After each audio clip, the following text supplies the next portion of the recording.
load propellant as well as continue all the way to launch. Now, we will hear that poll results and a briefing from the launch director at about T-minus 45 minutes. The good news right now is that the weather is go. All the conditions that were read shortly a while ago at T-minus 1 hour have cleared. We're, as the weather forecaster said, cautiously optimistic. Currently, the probability... Poll is complete. We're go for propellant load. Well, we got an early call out there. And launch control clear to retract the Access arm on time. Cover that. Arming Access arm retract at T-minus 45 minutes. Got an early call from SpaceX launch director Mike Taylor that the poll is go. He also heard the direction T-minus 45 minutes to prepare for retract of the crew arm.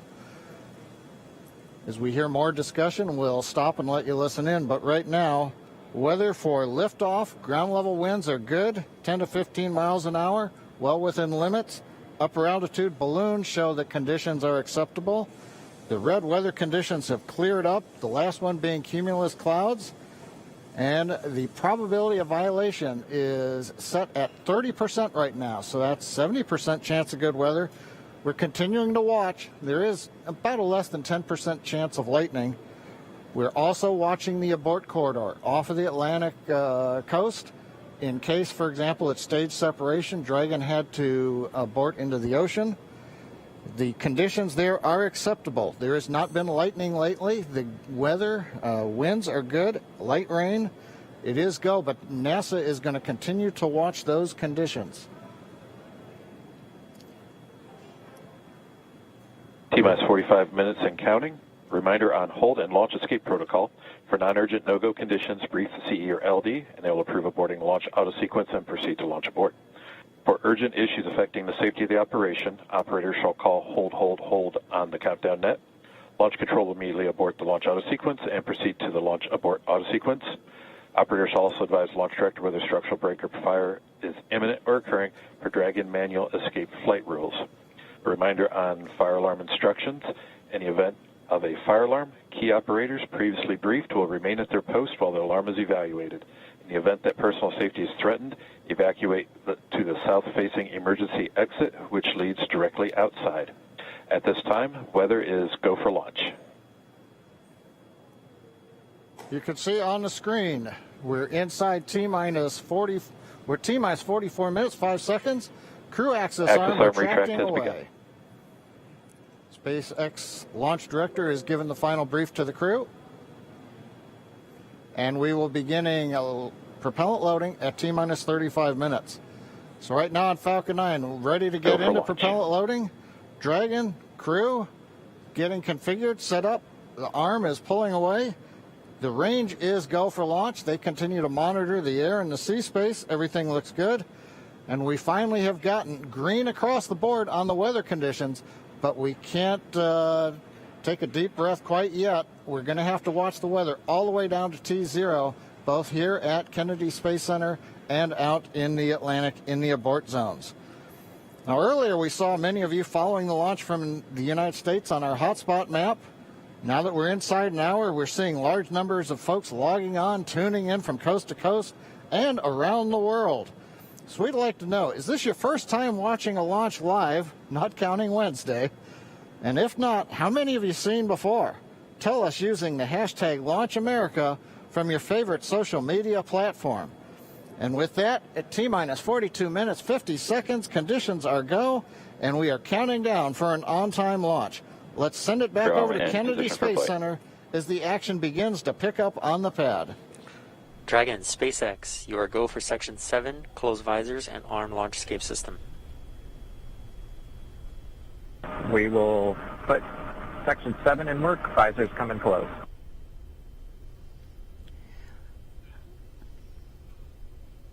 All right, the countdown clock is continuing to tick. My heart is continuing to beat 5 million beats a second.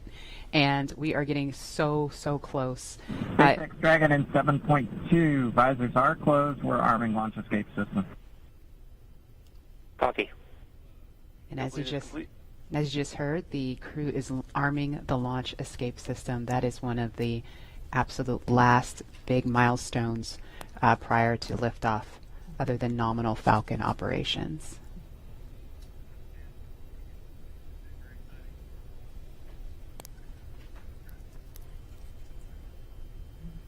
So just a minute ago, we saw the crew access arm retract, and obviously we just heard on the comms Bob and Doug getting ready to arm the launch escape system, and so that is something that protects them all the way to orbit. So when fueling starts at about T-minus 35 minutes, so just over 6 minutes from now, they will have the capability to abort, to separate from Falcon 9 either on the pad or even after liftoff.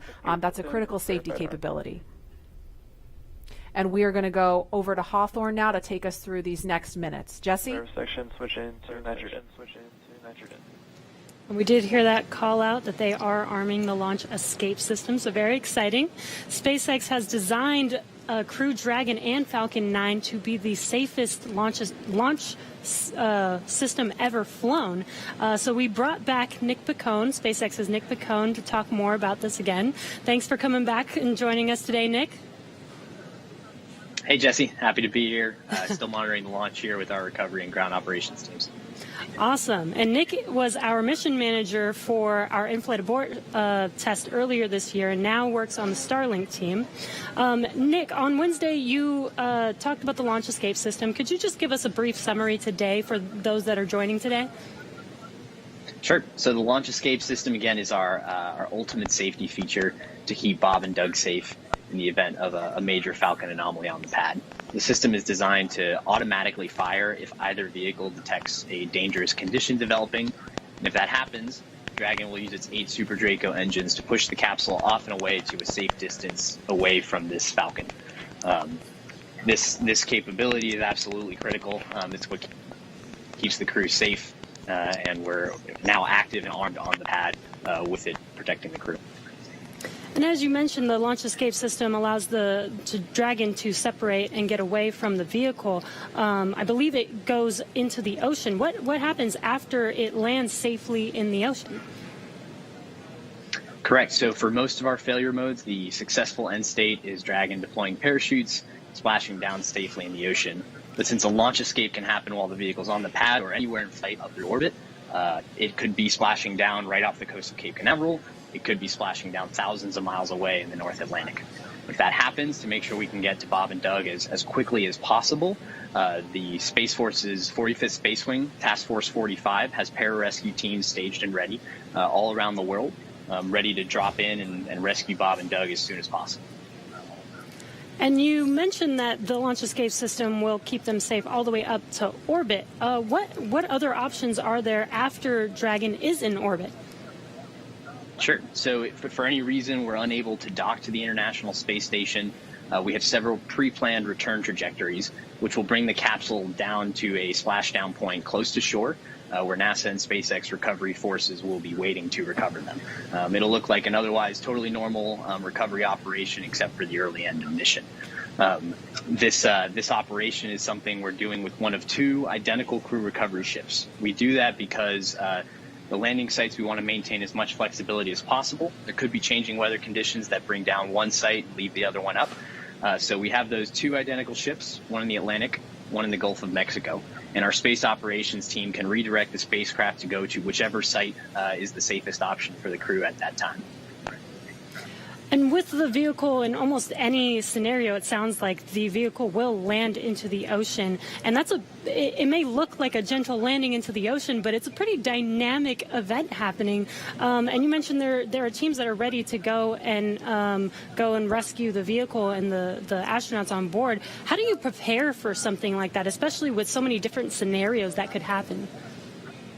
Sure. So we're lucky to have had about a decade of recovery experience with Cargo Dragon 1 in our previous trips to the International Space Station. That, along with our booster recovery missions, we've got a great team of recovery operators here who have a lot of offshore experience with our spacecraft.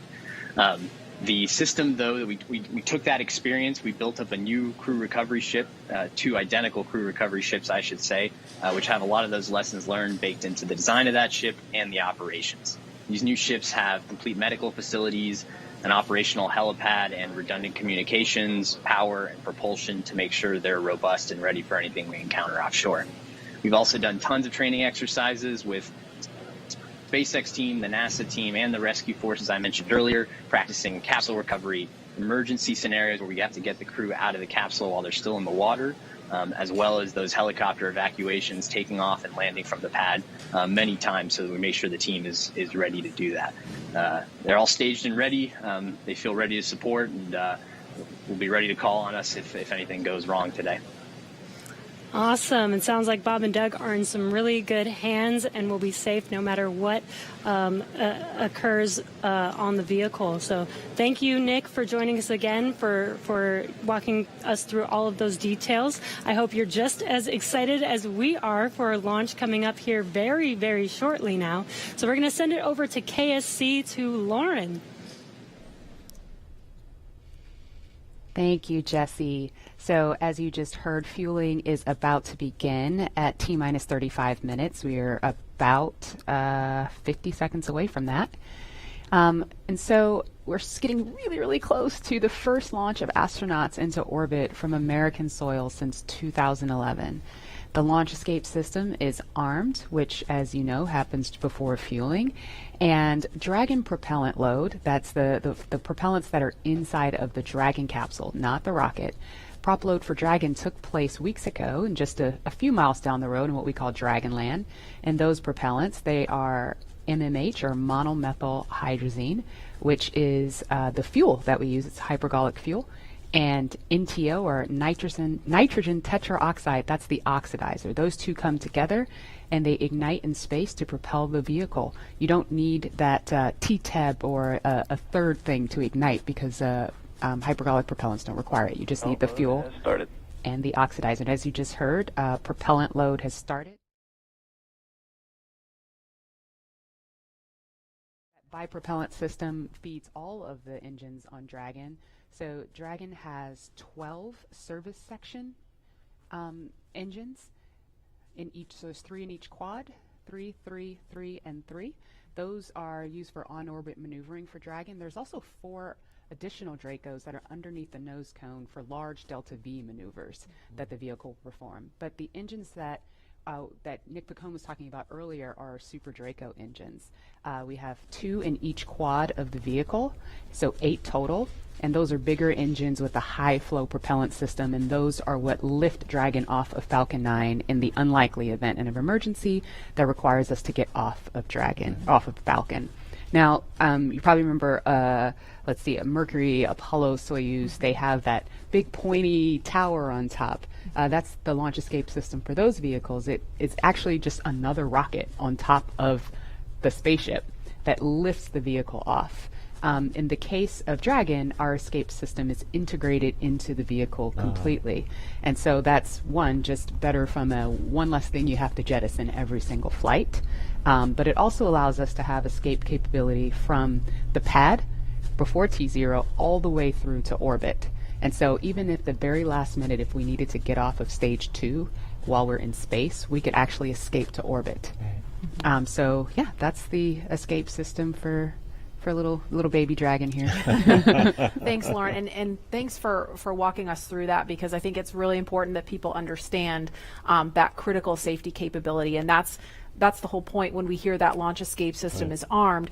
What that means is that in an instant, they can separate from Falcon 9, shoot up into the air, and they can splash down safely in the Atlantic Ocean under Dragon's parachutes. And it was designed to do that. So now that fueling is underway, it's been going on for about 2 minutes now. So they have that safety capability ready to go on standby in an instant if they need it. And so we want to go over to Hawthorne now for an operational update from John Insprucker. John? Fuel and stage 2 fuel, all flow rates tracking nominally.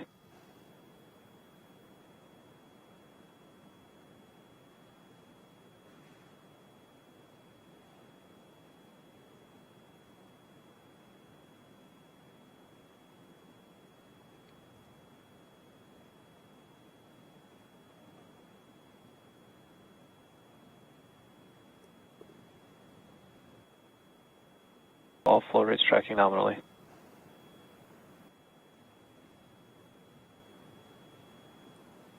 We're at T-minus 32 minutes, counting down. These final minutes, everything's still looking good for Falcon 9 and Dragon for an on-time launch.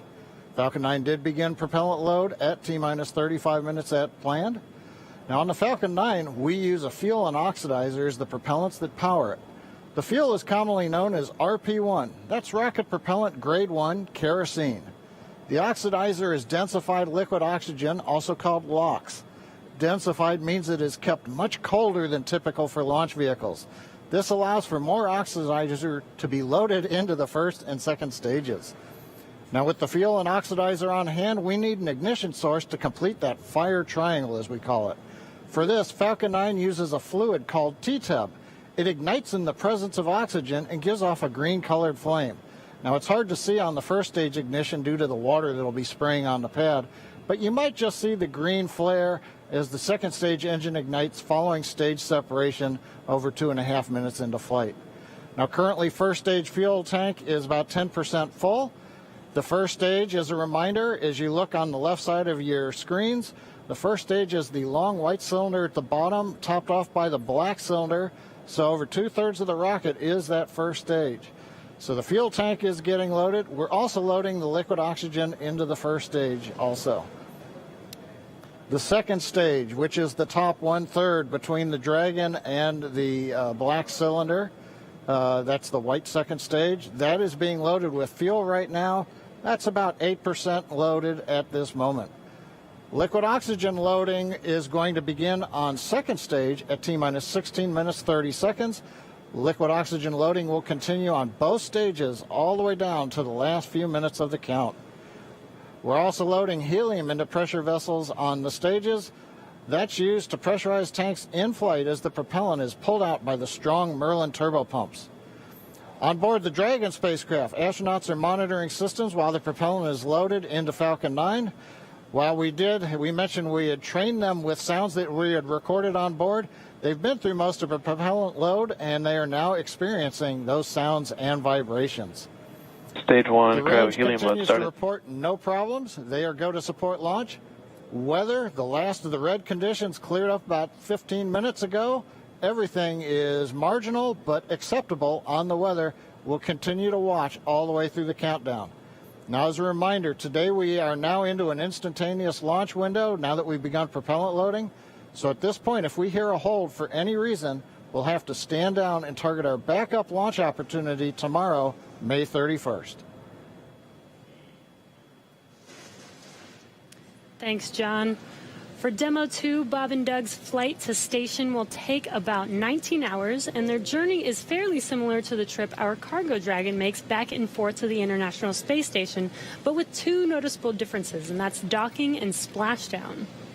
And as we await T-minus 0 in just under 29 minutes from now, the ground operations teams are doing a series of system checks to make sure Dragon and Falcon 9 are both ready for liftoff. And we're continuing to get live views inside the capsule with Bob and Doug, and you're now also looking in firing room 4 down there at the Cape. Once we hit T0 and a successful launch occurs, we will watch Falcon 9 and Dragon make their ascent until the Falcon 9 first and second stage separates and sends Dragon on its way to the space station.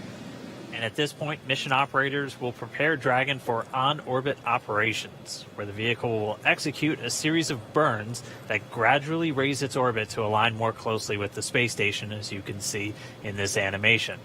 And just after putting Dragon into the same orbital plane as the station, the teams will get ready for Dragon's approach and docking maneuvers. The next Dragon will make its approach and actually dock with the space station. And this is a very different process from what we've seen with Dragon cargo deliveries in the past, which use a process called berthing.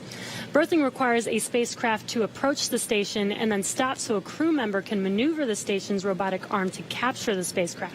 Docking on this version of Dragon can be done autonomously with no crew on board the station. It's typically a faster process, both when arriving and leaving, but it does still require pinpoint accuracy to approach safely. Once captured, a spacecraft then gets attached to a common berthing mechanism, the same type of port that we use to connect each of the modules on the station together. It's a little bit slower of a process, but the hatches are significantly larger than the docking ports, which makes them perfect for bringing up those really big cargo items. Dragon will spend up to 120 days docked before preparing to return home. Following successful completion of Dragon's test objectives and cargo loading operations, the crew will close the cabin, perform final system checks, and configure the vehicle for undocking. Once the automated undocking sequence is complete, Dragon will complete 2 departure burns using its Draco engines, pushing it away from the space station. And next up on the trip, deorbit entry and landing, or splashdown, which is going to cover all the operations following that final departure maneuver. It's going to include events like the trunk separation, closing of the nose cone, a deorbit burn, and then eventually as they get into the atmosphere, the deployment of the drogue and the main parachutes, and all of that ends with splashdown right off the Florida coast. At that point, teams from SpaceX will move in with their recovery ship, grab the capsule out of the water, and work to get Bob and Doug out of Dragon after a successful mission in space. So we are 26 minutes away from launch. Fueling of Falcon 9 is continuing. Let's check in one more time down with the team at Kennedy. Murray? All right, thanks, Dan. We are so pumped right now because things have cleared up and it looks like we might actually do this today. If you're just joining us, we are now 25 minutes, 46 seconds and counting from the first launch of astronauts to the International Space Station from U.S. soil in 9 years. This will mark the beginning of a new era where more people will be able to fly to space than ever before. And we want to share with you the results of a poll we asked a little earlier. If you could go to the moon, now it's not where the astronauts are going today, they're going to the space station, but if you could go to the moon, would you rather visit the South Pole where no one has been before or the Apollo 11 landing site? And it was a pretty even split. We had 46% of you say you would go to the moon's South Pole, and 54% of you would go to the Apollo 11 landing site. I kind of side with the Apollo 11 landing site because I'm a history buff and I want to see where Neil Armstrong and Buzz Aldrin set foot. So I don't know. What do you guys think? Lauren, which place would you go? I'm with you on that one. And I would love to go see that flag there and those footsteps, those footprints there. Still be there, right? There's no wind there. Should still be there. Leland, how about you? I think I'm with both of you because it's just like, the meatball, the classic. Yeah. Going to the classic spot, and that's where all of it started. That's where all that inspiration came, even though I was an antenna engineer not seeing it. But besides that, that's history. And hopefully maybe it wouldn't have to be one or the other. That's true. Exactly. Yeah. I mean, we're going to learn more from going where we've never been before. Exactly. And so we need to go to the South Pole too. And we are thrilled to see all of you following along online. Thank you for answering our poll. And we're going to go over to Tahira, who's been monitoring all the action with less than 25 minutes to go. Tahira, I'm sure things are heating up online. Hey, Marie, I mean, you're completely right. Now that we have that go for launch, people are on the edge of their seat right now waiting on this historic moment to take flight. As you can see, photos are still coming in of just everyone around the country showing their excitement for this launch. And it's really been a touching thing to see how everyone's kept this excitement going from Wednesday's first attempt. So we just took a look at numbers, and we are now over 3 million people tuning in for this historic launch. And so for me personally, I just want to wish Bob and Doug the best of luck. This will be my own first time watching humans lift off to space from the United States, and it's just going to be a super emotional moment. For that, Marie, back to you at Kennedy for these last minutes before launch. All right, thanks, Tahira. And Leland, we got 23 minutes and some change to go. What do you think Bob and Doug are feeling right now? I think, they're very calm, cool, and collected as test pilots, but I think they're thinking about what are the steps that I have to take if a malfunction or something happens. And so the nominal stuff is all kind of automated, but if something happens where they have to intervene with those touch screens, that's what they're thinking. Mm-hmm. And we're just inside 23 minutes now. So on Wednesday, we were 5 minutes further in the countdown when we heard that call to scrub, and the weather was still very touch and go at this point on Wednesday. But today, it at least for right now, I don't want to jinx it. I'm afraid to even say it out loud, but it looks better today. Yeah, and it feels like I'm feeling it a lot more than I did on Wednesday. Right. And, speaking of Bob and Doug and them being really calm and cool and collected, haven't had the opportunity to be in meetings with them and to watch them train. I have to say, and to all of my friends who work with them every single day, the feedback is always just what great people they are. Right. And just how not just bright and sharp they are, but just good people. Right. And around the office, we often refer to them as the dads. Yeah. The dads? They're the dads. They're dads. They are dads. Okay. And we've met their families. And when you see people on that very personal level, it starts to mean so much. They Right. are a part of our team. You know, they're not a customer. They're our team. They're not a payload. They're our Right. team. They're Yeah. a family. And so we're just so excited to see the dads up there today. Yeah. Go And- dads. Yeah. All right, we're going to go send it over to Gary for an update from Houston. Gary? Hey, Marie. The space station team here is focused. All eyes are on the system checks that are happening across the board, and we're listening in as we close in on launch. And I can tell you that things are looking very good. Chris Cassidy will be watching from the International Space Station, right now flying over the Pacific Ocean. It's heading to cross right over the launch pad. We might even get some good views from the station. Hope to be capturing those. We'll have the launch view and the big screen up front, and everyone's excited to see our 2 crew members on their way to the International Space Station. But before we get to it, I just want to pass on good luck from the entire flight operations community here in Houston. It's always exciting to be doing something wholly new and history-making with station operations, and we can't wait to see our team members Bob and Doug in low Earth orbit and heading to the International Space Station. That's it from us here in Mission Control Houston. I'll send it back over to the team in Hawthorne for the latest happening there. John. T-minus 20 minutes, 30 seconds. We're Strong back continuing chill to started. count down.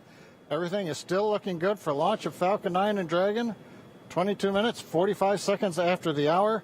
Stage Right 2 now on the RP1 right-hand mode is complete. side, you can see a large white cloud coming off of the strongback. That is normal. As we get ready to load the second stage with liquid oxygen, we have to chill in the plumbing lines going up that strongback. And so as we relieve pressure, the moist, humid Florida air condenses around it, and that gives you the cloud. So that tells us that things are actually on schedule. We did begin propellant load at T-minus 35 minutes.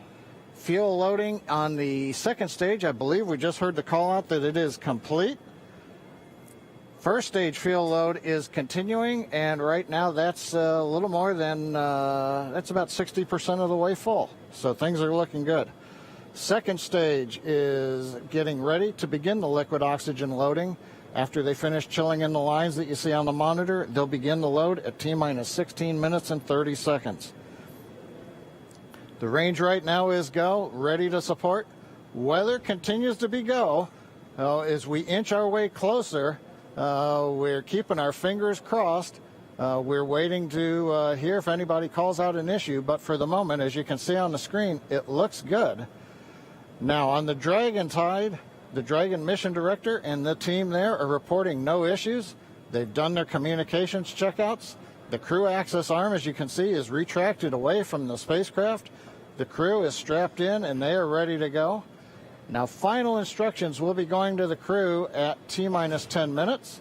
The crew displays will be configured for launch, and that setup will give astronauts Bob Behnken and Doug Hurley insight into how the launch is proceeding and provides constant updates on vehicle health.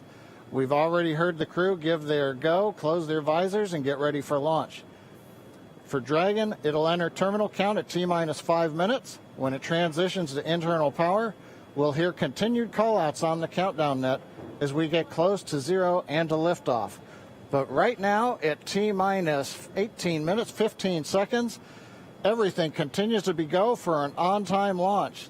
So, Dan, Jesse, things are looking pretty good. How are they doing over at your stand? Things are great from about 15 feet away from you, John, and honestly, things are looking pretty great down at the pad there. We're seeing a lot more blue in the sky. Green is the color we want when we're talking about weather, and that's where we're sitting right now. So we're continuing to count down. We are under 18 minutes away from liftoff. Again, it's an instantaneous liftoff it's going to be 12:22 and 45 seconds here on the West Coast, 3:22 and 45 seconds over on the East Coast there in Florida. Just a reminder, it's going to be about a 9-minute ride up to orbit for the Falcon 9 and Bob and Doug on board Dragon. It'll be a 2-stage flight. So we'll see the first stage fly until we hear MECO, or main engine cutoff, about 2.5 minutes into flight. After that, the second stage will take over and continue to power them the rest of the way. Second engine cutoff comes in just under 9 minutes at about 8 minutes and 44 seconds. Following that second stage completing its job, it'll continue to coast for about 3 minutes. It'll do a slight attitude adjustment and null out any rates, so make sure it's not in any kind of a spin before they do separation. So that's when the Dragon spacecraft will physically separate from the Falcon 9 vehicle, and Bob and Doug will be flying free. It's about a 19-hour ride if we launch today on time. So that means Bob and Doug will get on orbit. They'll have a number of burns, or those firings of those Draco thrusters that they'll do over Stage 2 LOX load started. We hear the LOX. The liquid oxygen load has now started on stage 2. But again, they're going to be doing a series of burns on the way uphill towards the International Space Station 5, spread out over the first 16 hours or so of their flight until they get much closer, and it's time for that approach and docking. And we are expecting that with an on-time launch to happen today. That'll be coming tomorrow in the afternoon. All right, now that we're under 16 minutes away, we have a special guest joining us. I'm going to toss it over to Jesse. We are T-minus 15 minutes and 45 seconds from liftoff of our second demonstration mission today, and we have the honor of having SpaceX's President and COO, Gwen Shotwell, join us. Thanks, Gwen, for coming out and taking a few minutes to chat with us. Thanks, Jesse. We know you've been on console. How's the countdown been going so far in there? Countdown is clean today, just like it was Wednesday. We did clear the weather hurdles sooner than we did on Wednesday. And the only thing we're watching right now is downrange weather and lightning at the staging location. Of course. But we will clear that hurdle at T-minus 7 minutes. Awesome. Great. Very exciting. Now I'm going to throw it back to 2012 because you were on console for Dragon when it was first making its way to the space station. How does that experience compare to today? Stage 2 LOX is on the DPUs. So I was nervous then. I stopped getting nervous for launches. Today I'm nervous again. Super nervous. Stomach and throat. Understandable. No, it's a fantastic day today. I'm really excited. The team is pulled together. It's such a professional operation. And when I say team, by the way, I mean SpaceX and NASA. These folks have been working incredibly hard and have done a fantastic job. Yes, and we are all so excited. And we know that you have to get back inside of Mission Control, but is there anything that you wanted to say before liftoff to NASA and SpaceX? Well, I want to thank NASA, of course, for their generosity and their help with getting to this place. I want to thank all the SpaceXers who have come together to make this moment in history. And I want to thank Elon for hiring me. We thank Elon for hiring you as well. Thank you so much for joining us. We'll let you get back to Mission Control. And good luck with launch today. Thanks, Jesse, and Godspeed, Bob and Doug. Well, we are so excited. We are just a few minutes away from countdown, so we are going to turn it over to Dan and John for the final minutes in terminal count. Take it away, John. T-minus 13 minutes, 30 seconds, continuing to count down. We're continuing to load fuel onto the first stage. That should finish up in just about 6 minutes. Fuel is completely loaded on the second stage. That's closed out. And we are continuing to load liquid oxygen on both the first and second stage. The liquid oxygen load beginning on the second stage just about 3.5 minutes ago. We are also loading cryogenic helium into the storage vessels on the first and second stage, getting in the last little bits of helium when we keep it cryogenic, cold and liquefied. That gets us, just like we do with liquid oxygen, the maximum amount into the storage volume so that we can get the most performance out of the vehicle. Right now, we are in a fairly quiet state on the vehicle. Ground pumps continuing to put the propellant in to first and second stages. Next significant issue callouts that we're going to hear will probably be inside the T-minus 10 minutes when they talk to the crew. We'll listen for that. but at the moment, everything continuing to look good at T-minus 12 minutes and 20 seconds.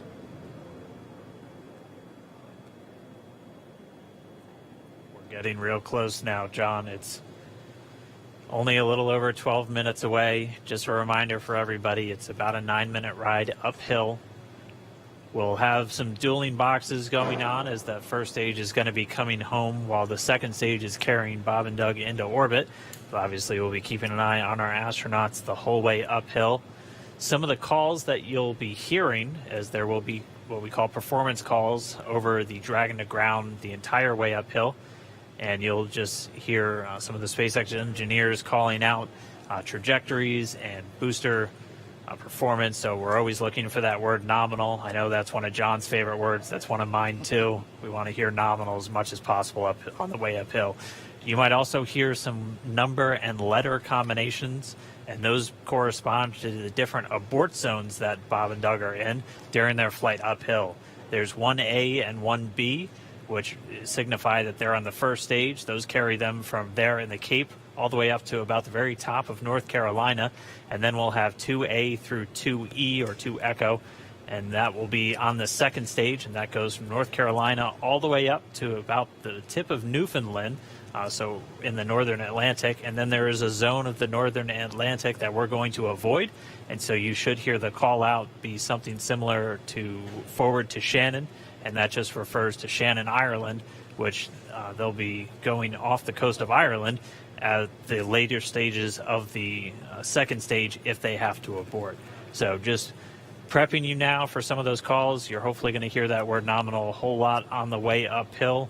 10.5 minutes. Things are pretty quiet. As John I said, it'll pick up right at about 10 minutes. We'll wait for the crew just to confirm that their displays are in order. The crew is already strapped in and reported that they are go for launch. And we'll continue to watch the fuel gauges tick up on the Falcon 9 vehicle until fueling cuts off at just about 2 minutes prior to launch. Dragon, SpaceX confirmed displays are configured for launch. SpaceX Dragon displays are configured for launch. Copy. Bob, Doug, on behalf of the entire SpaceX team, it's been a huge honor to help you get ready for today's historic mission. Know that we're with you. Have an amazing flight and enjoy those views of our beautiful planet.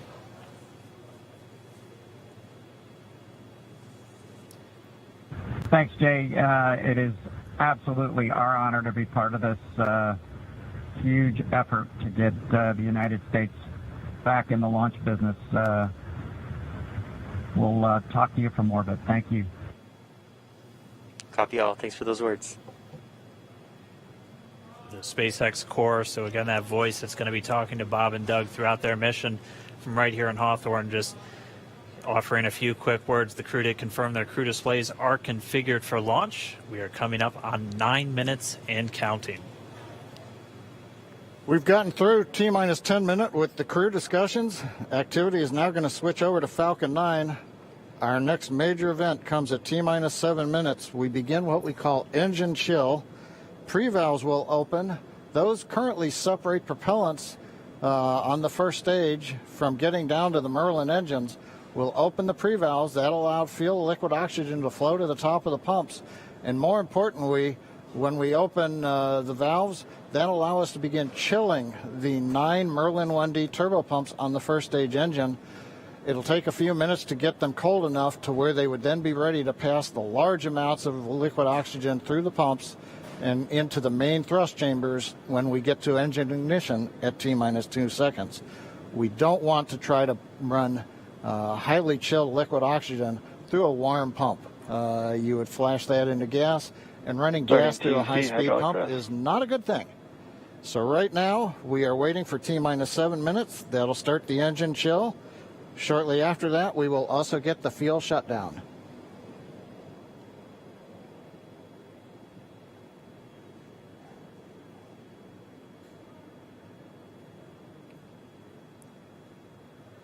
Listening to the SpaceX launch director in the background there.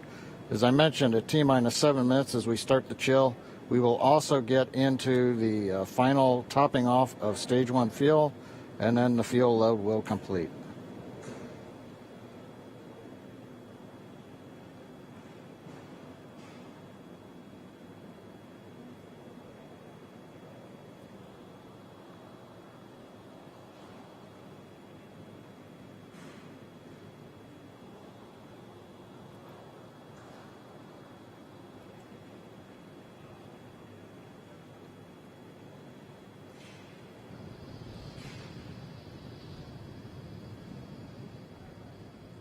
Stage 1 and Stage 2 engine chill has started.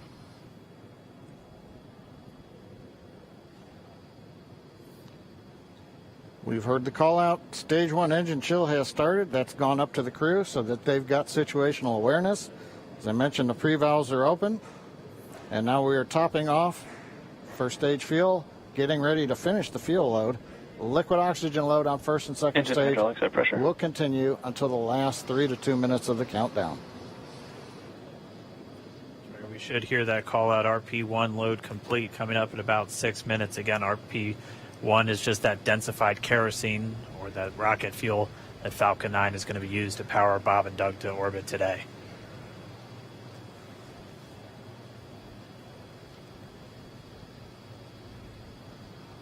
And Stage 1 fuel is closed out.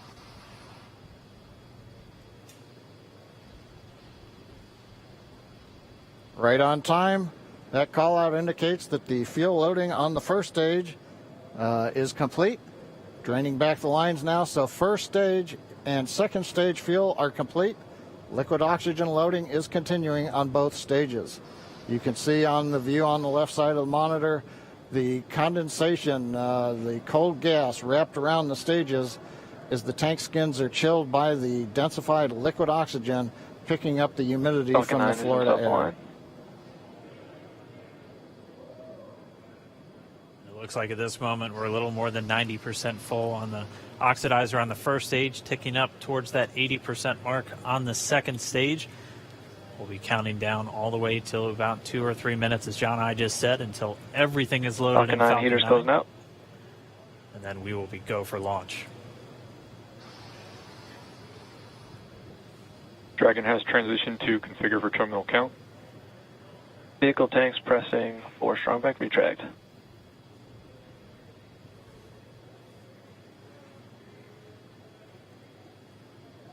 We're pressurizing the Falcon 9 tanks. We're going to open the clamp arm around the second stage and begin to retract the strong back. We'll move back about 2 degrees. That'll get us to the liftoff position. At liftoff, the strong back will then recline about 45 degrees away. Started. Stage 2 RP1 bleed. Launch director called out the strong back retract has started. On the left, you'll see it go back just a couple of degrees. Stage 1 RP1 bleed.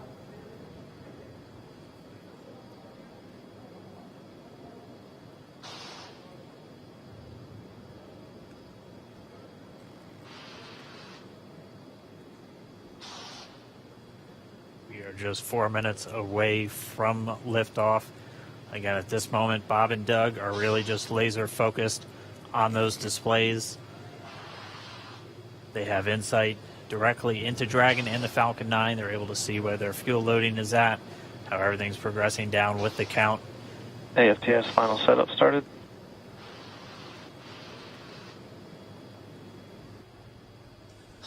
Three and a half minutes from launch. And the strong back is now reclining away from the Falcon 9.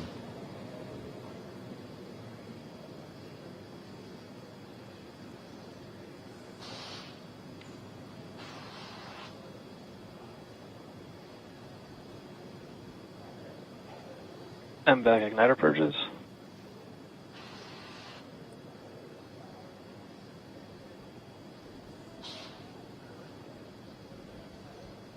Hogo bleed. Dragon has transitioned to terminal count and is on internal power. Stage 1 LOX load close out.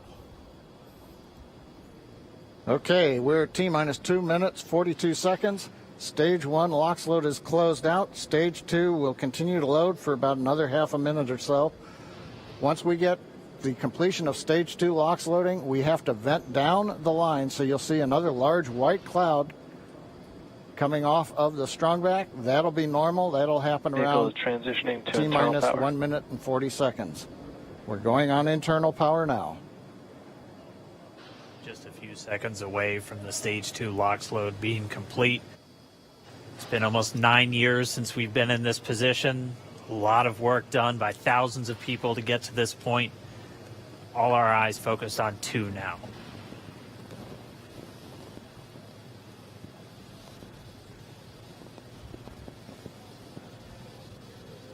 Stage 2 LOX load is closed out. Propellant fills are complete. Dragon is in auto idle. Stage 2 LOX load complete.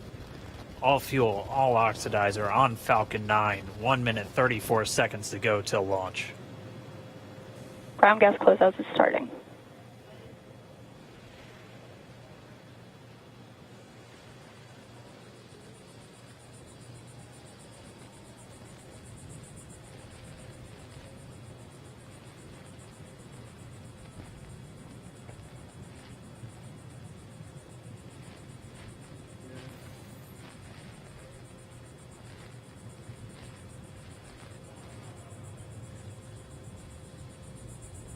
Falcon 9 is in startup.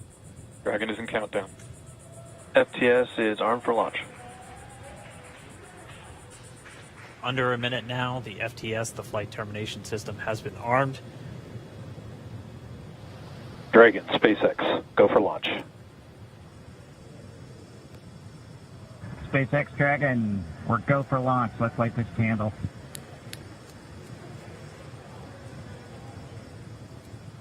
T-minus 30 seconds.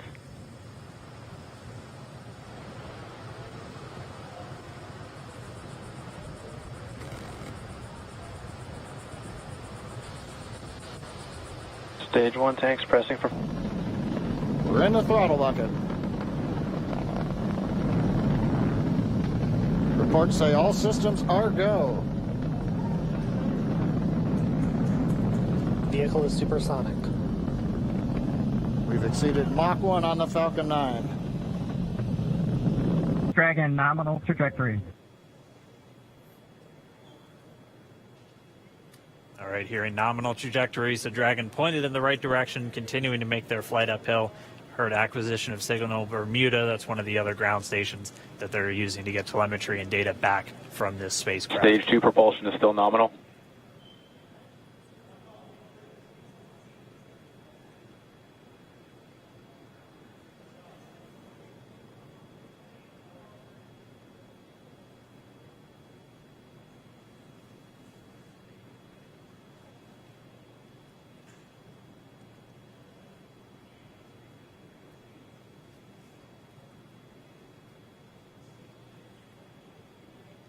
A little over 4 minutes, 40 seconds into the flight. Bob and Doug flying at more than 5,600 miles Dragon per hour. SpaceX, nominal trajectory.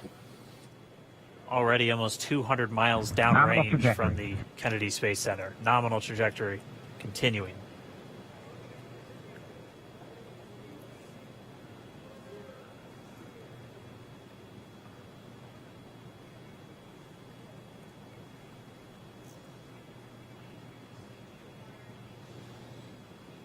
And while they continue uphill, looks like we are getting a view of the first stage as well. Yep, on your right screen, you can see that first stage with the grid fins deployed. It's making its way back to attempt to land on our drone ship, Of Course, I Still Love You today. And we're just about a couple minutes away from the entry burn, and that's where 3 of the 9 Merlin engines do ignite to help slow the vehicle down as it re-enters back into the Earth's atmosphere. And then after the entry burn will be the landing burn, which is just a single engine Dragon burn. SpaceX, nominal trajectory. And you heard Nominal Starting trajectory. chill for entry burn. there's that call out. They are still on a nominal trajectory on Dragon, still on second stage, and that's that MVAC engine on second stage on your left screen.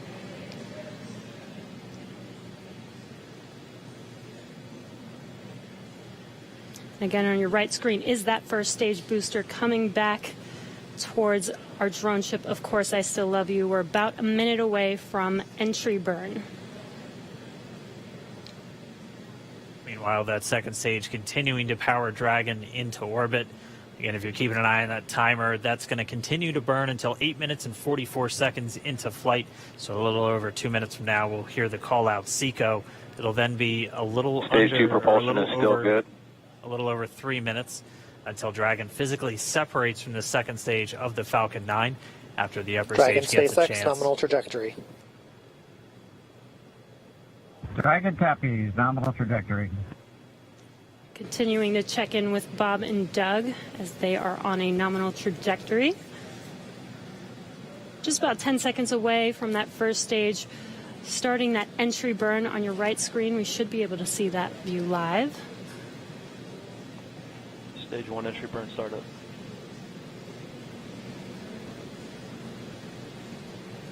And there is that entry burn beginning. This burn lasts about 36 seconds long. Stage 2 FTS is saved.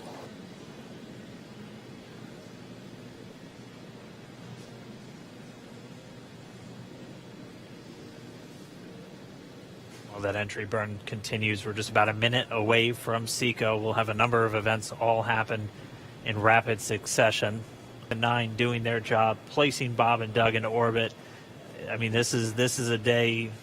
This is a historical day. This is us kicking off that new era of space flight that we've all been talking about and longing for since the space shuttle program came to an end in 2011. Yes. And the weather cooperated. Yes, second time's a charm. Right. All right, so day for the history books. As you can see, we have lost some live signal there, but the mission still continues, and we're going to send it over to KSC to continue broadcasting live with you. Lost signal in Newfoundland. Yeah, Jesse and Dan, we are just in awe over here. When I woke up this morning and looked at the weather forecast, I was like, man, we're going to be back here on Sunday, but we did it. The room cleared out. Everybody was outside watching, and inside the lights were shaking, the cameras were shaking. Lauren came back in with tears in her eyes. This is really amazing. I can't believe it. I saw it with my own eyes.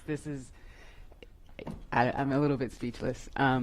Just so grateful that we got them up there, and there's a lot more to go, but I'm so happy they're safe right now. I'm just so happy. Yeah. Leland, you were talking about it. It's amazing what we can do when we work together. Yes, American astronauts on an American rocket from American soil, showing you what Americans can do when we come together as a team and blast Doug and Bob off to the cosmos. This is what it's all about, and their families and everyone is working together to take them up to space safely. So I don't know what to say. That rocket fuel is still in my veins, and I want to go get on the rocket. Well, it's too late now. Maybe the next one. I know. But we want to go over to Daryl at OSB2. He's there with the administrator, who hopefully has more words than we do, because we're still kind of speechless. Daryl? Pretty incredible here, Marie, at the Operations Support Building, where a chorus of applause has been happening from the beginning of launch and throughout the various stages. Some very special guests were here to watch it. That includes President Donald Trump, Vice President Mike Pence, and NASA Administrator Jim Bridenstine, who joins me now. And you were with the President and the Vice President. America's back, launching human astronauts again. Tell me how you feel about that, and tell me about the President watching launch and what happened there. So this has been a long time coming. It's been 9 years since we've launched American astronauts on American rockets from American soil, and now it's done. We have done it. It's been way too long. I want to give a lot of credit to Charlie Bolden. He was my predecessor as the NASA administrator. He fought hard for this program at a time when it didn't get any support in Congress. We now have an administration that is fully supportive of our spaceflight initiatives, not just on the exploration, discovery, going to the moon, onto Mars, but also from a Space Force perspective. Our budgets are going up, things are strong, and today was just just an amazing day. You know, one of the things the President did right out of the gate when he became President is he created what's called the National Space Council, and he put the Vice President as Chairman of the National Space Council. And on that National Space Council, you've got the Secretary of Defense and the Secretary of State and the Secretary of Commerce, the Secretary of Transportation, the Secretary of Education, the Chairman of the Joint Chiefs, all of these different amazing individuals that deal with space day in and day out. A lot of people don't realize how many parts of the federal government deal with space. And the Vice President invited those members of the National Space Council here as well. So we just had, and then we had members of Congress, bipartisan members of Congress, Republicans and Democrats, who have been involved in supporting this program.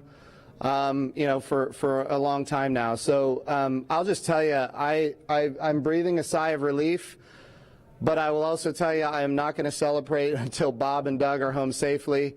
Tomorrow they're going to dock to the International Space Station. Tonight I'm heading to Houston to be at the Johnson Space Center when that happens. So it's a bit of a relief. The nose cone is now open.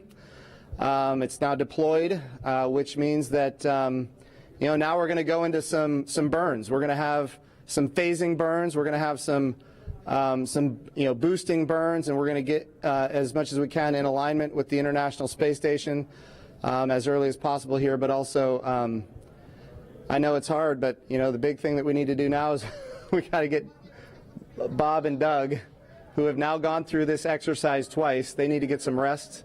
But I can guarantee you there will be no rest for a good amount of time while they're up there in orbit. And they are certainly on their way, and a lot of people joining us for this entire celebration and watching it. We just heard 10 million people watching live as this launch happened, and President Donald Trump becoming the third sitting president to watch a launch live from the Kennedy Space Center. First, to be clear, I think he's the only sitting president to watch American astronauts launch on a brand new rocket that has never launched before, and that's a big risk. He also said we're going to go to the moon by 2024. That means he's putting himself at risk to say, look, I'm going to be accountable, potentially, I'm going to be accountable to the initiatives that I put forward. And I think we have not had that kind of leadership for space in a very, very long time, and we're so grateful for it. What was it like watching the launch with the president? How did he react? Oh, I'll tell you, it's obviously something that is near and dear to him. He said it a year and a half ago. He put it in the State of the Union speech. He said, we're going to launch American astronauts on American rockets from American soil. And of course, I was like, in my head, I'm thinking, we better get after this. Of course, we've worked overtime to make it happen. We might be a little behind schedule, but we got it done, and we got it done safely. We're knocking on wood, but so far so good. It's looking good. You personally, Jim, as that rocket was lifting off and you felt that rumble? Yeah. What'd you feel? What'd you experience? Well, I was praying. I'm not going to lie to you. I was praying. I was praying for Bob and Doug. I was praying for their families. I was praying for their safe return, even though they're just going. But man, I'll tell you, it was, I've heard that rumble before, but it's a whole different feeling when you've got your own team on that rocket, and they are our team. They are America's team. This is Launch America. This is everything that America has to offer in its purest form. And times are tough right now. There is no doubt. We've got the coronavirus pandemic. We have other challenges as a country. But I hope this moment in time is an opportunity for everybody to reflect on humanity and what we can do when we work together, when we strive, and when we achieve. And if this can inspire a young child to become the next Elon Musk or the next Jeff Bezos or the next Sir Richard Branson, then that's what this is all about. Or the next Jim Bridenstine. Yeah. Well, I wouldn't put me in that category, but. Well, we appreciate your leadership for the space agency at this time, and congratulations on an amazing day in the launch. Thank you. It's been a great ride. All right, very good. Marie, we'll send it back to you in the studio. Doug and Bob are on course to arrive at the International Space Station tomorrow.